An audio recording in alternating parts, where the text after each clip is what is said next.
আর এবার নজর রাখবো দলবদলে উত্তপ্ত পূর্ব মেদিনীপুরের খেজুরি। শুক্রবার তৃণমূল থেকে বিজেপিতে যোগ দেন পঞ্চায়েত সমিতির সভাপতি, আর এরপর রাতে বিজেপির পঞ্চায়েত প্রধানের বাড়িতে হামলা, বাইকে আগুন, বোমাবাজিরও অভিযোগ। এ নিয়ে হাওয়া গরম বিজেপির গোষ্ঠী কোন্দলের অভিযোগে সরব তৃণমূল, পাল্টা জবাব বিজেপির।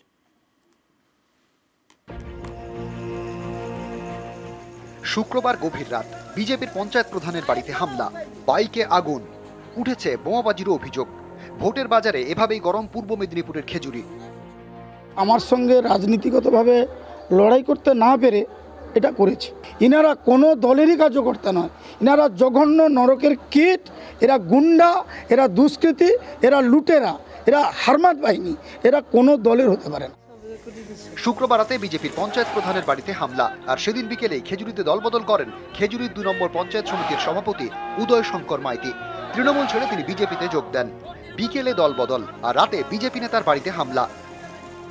উদয় শঙ্কর মাইতি তৃণমূল ছেড়ে বিজেপিতে যোগদান করেছিল, আপনি সেখানে মুখ্য ভূমিকা নিয়েছিলেন, সেই আক্রোশ থেকে কি এই ঘটনা ঘটতে পারে? হ্যাঁ, সেটা হতে পারে, বলছি তো হতে পারে। খেজুরি 2 নম্বর পঞ্চায়েত সমিতির সভাপতি উদয় শঙ্কর মাইতি 23-এর ভোটে বিজেপির টিকিটে জেতেন, তারপর তৃণমূলে যোগ দিয়ে সভাপতি হন। শুক্রবার ফের ফুল বদল করে পদ্মে ফেরেন। তৃণমূলের দাবি, উদয় শঙ্করের বারবার দল বদলে বিজেপির গোষ্ঠীকুন্দল চরমে উঠেছে। এর জেরেই বিজেপির পঞ্চায়েত প্রধানের বাড়িতে হামলা। বিজেপির ক্যান্ডিডেট সদস্য, তিনি তৃণমূল কংগ্রেসে জয়েন করেছিলেন। তিনি পুনরায় তৃণমূল কংগ্রেস থেকে বেরিয়ে বিজেপিতে জয়েন করার পরে তাদের অন্তর্দ্বন্দ্বের ফল, তাদের যে গ্রুপবাজি চলছে, একটা দিলীপ ঘোষের লবি, একটা শুভেন্দু বাবুর লবি, এই লবিতে মারামারি চলছে। আর এরা মারামারি করে নিজেরা শেষ হয়ে যাবে, তৃণমূলের রাস্তা এরা নিজেরাই আসান করে দেবে। এইসব আগুন লাগানো, আক্রমণ করা, এগুলো কাজ তৃণমূলের কাজ। তৃণমূল জনবিচ্ছিন্ন, মানুষ তৃণমূলকে প্রত্যাখ্যান করেছে। তৃণমূলের ভিত্তি হচ্ছে বোমা, আর ভবিষ্যৎ হচ্ছে ধ্বংস। পশ্চিমবঙ্গকে ধ্বংস করেছে, এবার মানুষ জেগে উঠেছে, তৃণমূলকে বিসর্জন দেবে। ভোটের মুখে বিজেপির প্রধানের বাড়ির বাইরে বোমাবাজি এবং আগুন লাগানোর ঘটনা ঘিরে শুধু খেজুরি নয়, গোটা তাঁতি লোকসভা এলাকা জুড়েই রাজনৈতিক মহলে কিন্তু শোরগোল শুরু হয়েছে। ক্যামেরায় শুভেন্দু কাবিলার সঙ্গে সুজিত ভৌমিক, নিউজ 18 বাংলা।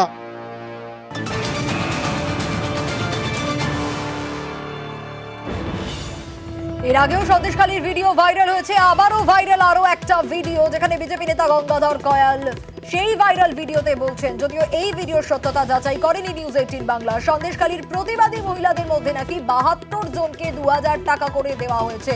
দাবি বিজেপি মণ্ডল সভাপতি গঙ্গাধর কয়ালের। এছাড়াও বেশ কয়েকজনকে 5000 টাকা করেও দেওয়া হয়েছিল, এমনটাই দাবি গঙ্গাধরের।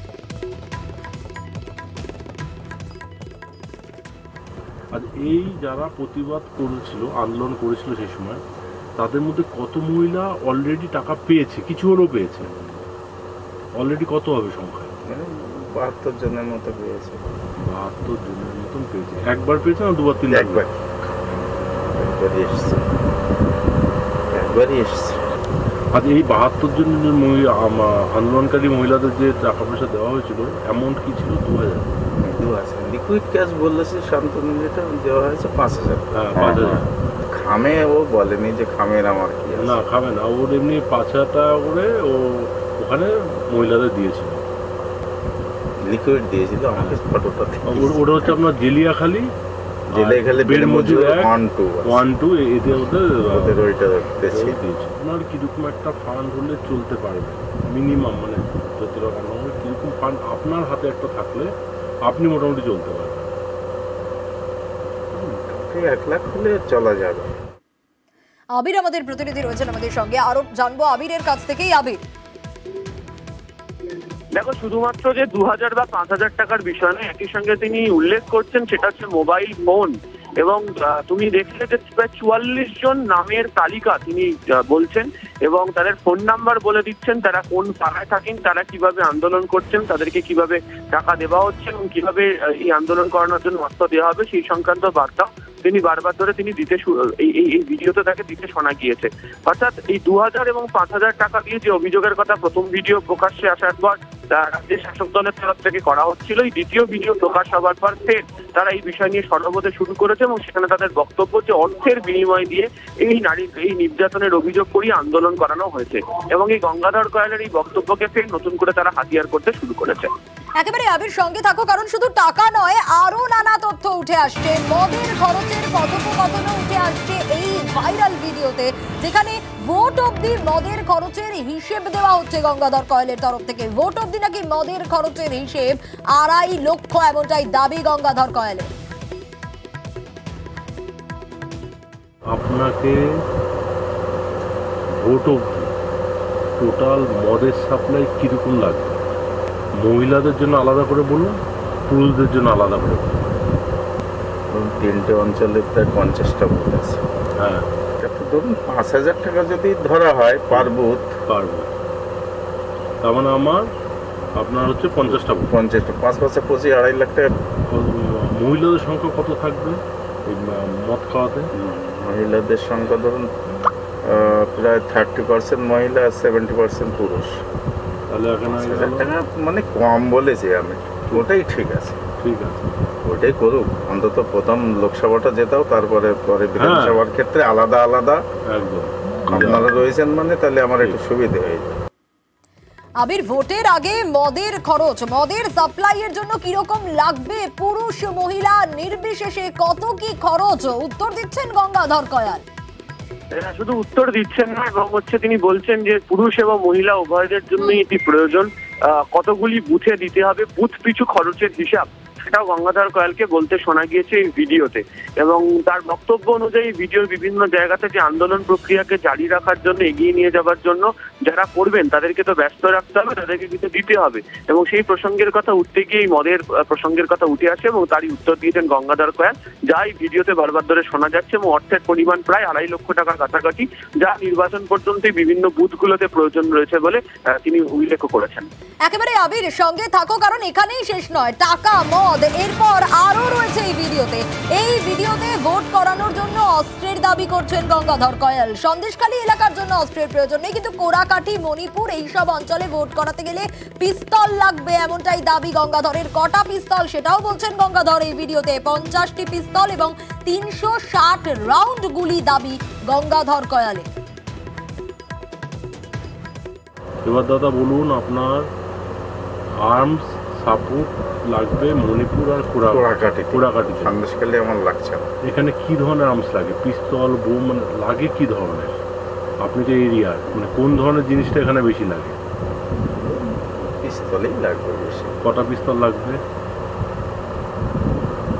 ধরুন কোরাকাটির জন্য 30 আর মণিপুরের 20, 50টা হলে ঠিক আছে। এই যে 50 যাদের হাতে দেবেন তারা এটা ইউজ, মানে তারা এটা ইউজে অভ্যস্ত তো? ম্যান পাওয়ার আপনার কাছে আছে? ম্যান পাওয়ার আছে, এটা ইউজ করার ম্যান পাওয়ার আছে। মোটামুটি কার্টিজ কটা লাগবে? 6টাও কোনোটা থাকে, কোনোটা সিঙ্গেল থাকে না, সিঙ্গেল সব 6 ধরুন 12টা করে ধরে 3 বার 360। হ্যাঁ 360। এটাও তাই, তাহলে 240। ডবল না থাকলে মুশকিল। হওয়ার পরে মাল কিন্তু ফুল ফেরত, নালে কিন্তু চাপ। না ঠিক আছে। টিমের মাথায় একটা, তারই দায়িত্ব ভাই, ডিস্ট্রিবিউশনও তোমার দায়িত্ব, কালেকশন করে আনাও আমার দায়িত্ব। মাল আর হচ্ছে ফায়ারিং যদি হয়, ফুল কালেকশন করে ডিস্ট্রয় করবে, ফুল যেন কারোর হাতে না। আবির, টাকা, মদ এখানেই শেষ নয়। অস্ত্র মানেই অশান্তি, এবং যারা এই পিস্তল যাদের হাতে দেওয়া হবে, গঙ্গাধর কয়াল বলছেন তারা একেবারে অভ্যস্ত চালানোর জন্য, ম্যান পাওয়ারও রয়েছে। ভয়ানক কথা। তিনি যে দুটো জায়গার নাম বলছেন যেখানে প্রয়োজন, সেখানে হচ্ছে সন্দেশকারীর এই ঘটনা নিয়ে বারবার ধরে অশান্তির ঘটনা ঘটেছে। এবং সেই জায়গাতেই যে অস্ত্রের প্রয়োজন, কতগুলো প্রয়োজন, তার জন্য কি কি ব্যবস্থা করতে হবে, সেই সংক্রান্ত তথ্য প্রশ্নকর্তাদের সঙ্গে তিনি যখন কথা বলছেন এই ভাইরাল ভিডিওতে গঙ্গাধর কয়ালকে বলতে শোনা গিয়েছে। ফলে এই গোটা বিষয়কে ঘিরে নতুন করে ফির বিস্ফোরক এই তার কথাবার্তাকে ঘিরে অভিযোগ আনতে শুরু করেছে এবং শাসক দল এবং তাদের বক্তব্য, তারা সন্দেশখালীর ঘটনা নিয়ে প্রথম থেকে যে অভিযোগ জানাচ্ছিল গঙ্গাধর কয়াল সংক্রান্ত এই 2 নম্বর ভিডিও প্রকাশ্যে আসার পর, সেদিকে তারা অঙ্গুলি হেলন করছেন। বেসাবির। আমরা ইতিমধ্যেই যোগাযোগ করতে পেরেছি, আমাদের সঙ্গে রয়েছেন তৃণমূল মুখপাত্র শান্তনু সেন। ভোটের আগে কিভাবে ব্যবহার করা হবে মহিলাদেরকে টাকা দেওয়া থেকে শুরু করে মদের খরচ, 2,50,50টা পিস্তল, 360 রাউন্ড গুলি, সব দাবি করছেন এই ভাইরাল ভিডিওতে গঙ্গাধর কয়াল। কি বলবেন? দেখুন, সত্য কখনো চাপা থাকে না এবং ধর্মের কল বাতাসে নাড়ে। আমরা প্রথম থেকেই বারবার বলে আসছি যে সন্দেশখালীর এই ঘটনা একটি অতিরঞ্জিত পরিকল্পিত তৃণমূল বিরোধী চিত্রনাট্য, যার প্রযোজক এবং পরিচালক ভারতীয় জনতা পার্টি।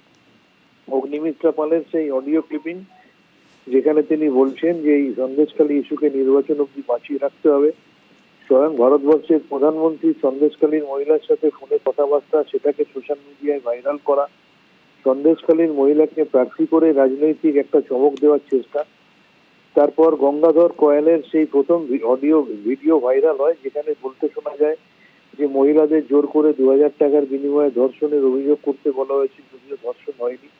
সেখানে বলতে শোনা যায় বাইরে থেকে অস্ত্র, বাইরে থেকে মোবাইল, বাইরে থেকে টাকা সাপ্লাই করা হয়েছে। পরবর্তী ক্ষেত্রে সন্দেশখালীর মহিলাদের বলতে শোনা যায় সাদা কাগজে সই করানো হয়েছে। কোনো মহিলা বলেন যে আমি ইংরেজি পড়তে জানি না, জোর করে ইংরেজিতে চিঠি লিখে নিয়েছে, আমাকে সই করানো হয়েছে। সন্দেশখালীর যিনি মেন বিজেপির মুখ, এই রেখা পাত্রকে বলতে শোনা যায় যে তাদের না নিয়ে গিয়ে অন্য কাকে বিজেপি সাজিয়ে রাষ্ট্রপতির কাছে নিয়ে যাওয়া হয়েছে। আর সন্দেশখালীর গঙ্গাধর কয়ালের দ্বিতীয় ভিডিওতে শুনতে পাওয়া যাচ্ছে 72 জন মহিলাকে 2,000 করে টাকা দেওয়া হয়েছে, ভোটের জন্য মদের খরচ লাগবে, 50টা পিস্তল লাগবে, 360 রাউন্ড গুলি লাগবে। অর্থাৎ সন্দেশখালীটাকে কিভাবে তারা পরিকল্পিত চিত্রনাট্য করেছিল ভোট বৈতরণী পার করতে, এটা পুরো মুখোশ খুলে গিয়ে সামনে চলে এসেছে। বাংলার মা বোনেদের যেভাবে ইজ্জত নিয়ে খেলা করে মা বোনেদের অসম্মান করেছে এবং সামগ্রিকভাবে সারা দেশের বুকে বাংলাকে যেভাবে বদনাম করেছে, এর যোগ্য জবাব আগামী 4 দফা নির্বাচনে শুধু সন্দেশখালী নয়, বা শুধু বসিরহাট নয়, বা শুধু পশ্চিম বাংলা নয়, সারা ভারতবর্ষের মহিলারা এর যোগ্য জবাব আগামী 4 দফা নির্বাচনে দিয়ে দেবে। ধন্যবাদ। তৃণমূল মুখপাত্র শান্তনু সেন ছিলেন আমাদের সঙ্গে। তবে দিলীপ ঘোষ তিনি বলছেন কোথাও গিয়ে চক্রান্ত করা হয়েছে, চক্রান্ত করে ভিডিও ভাইরাল, ভিডিও নিয়ে তদন্ত হওয়া উচিত, এমনটাই দাবি করছেন দিলীপ ঘোষ।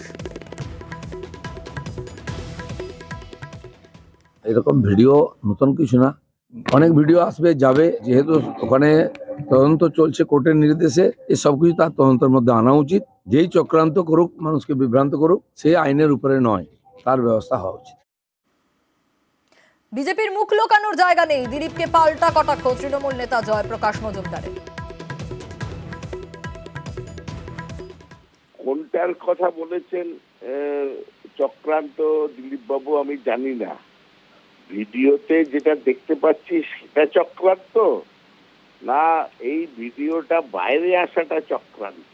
এই ভিডিওটা যারা দেখেছে, এটা ভাইরাল হওয়ার পরে তখনই সবাই মনে করেছিল যে সকাল থেকেই বিজেপি নেমে পড়বে মাঠে ড্যামেজ কন্ট্রোলের জন্য। দিলীপ বাবু ওই কথাই বলতেন, এদের আর মুখ লুকানোর জায়গা নেই। সন্দেশখালী নিয়ে মিথ্যে প্রচার বিজেপির, না জানিয়ে ধর্ষণের অভিযোগ লেখানো হয়েছে। সন্দেশখালী নিয়ে বিজেপিকে নিশানা মমতা বন্দ্যোপাধ্যায়ের। আপনারা দেখলেন কিছুদিন সন্দেশখালী নিয়ে নাটক করে বেড়ালো, চক্রান্ত বেরিয়ে গেল। রোজ মোদীবাবু বলতে চালাকে যাও, লাগাকে যাও, চালাকে যাও। ওরা কি ভাবে আমরা বুঝতেও পারি না, দেখতেও পারি না? আমাদের চোখ নেই, কান নেই, আমাদের সব আছে। মনে রাখবেন, একটা মেয়ের কাছে টাকা বড় কথা নয়। আত্মসম্মান যদি মা বোনের বিচে চলে যায়, সে আত্মসম্মান কখনো ফিরে আসে না। এটা তো জঘন্য অপরাধ যে সে জানে না, তাকে দিয়ে কি লিখিয়ে নেওয়া হচ্ছে, যেটা আগেকার দিনে হতো। এই শতাব্দীতে এসেও আমাদের বলতে হবে যে আমাকে লিখিয়ে নিচ্ছে, আমার উপর ধর্ষণ করা হয়েছে। বেচারা জানতোই না, তারা এখন সমস্ত বলছে টিভির কাছে দেখে দেখে, যেটা আমরা দেখতে পাচ্ছি।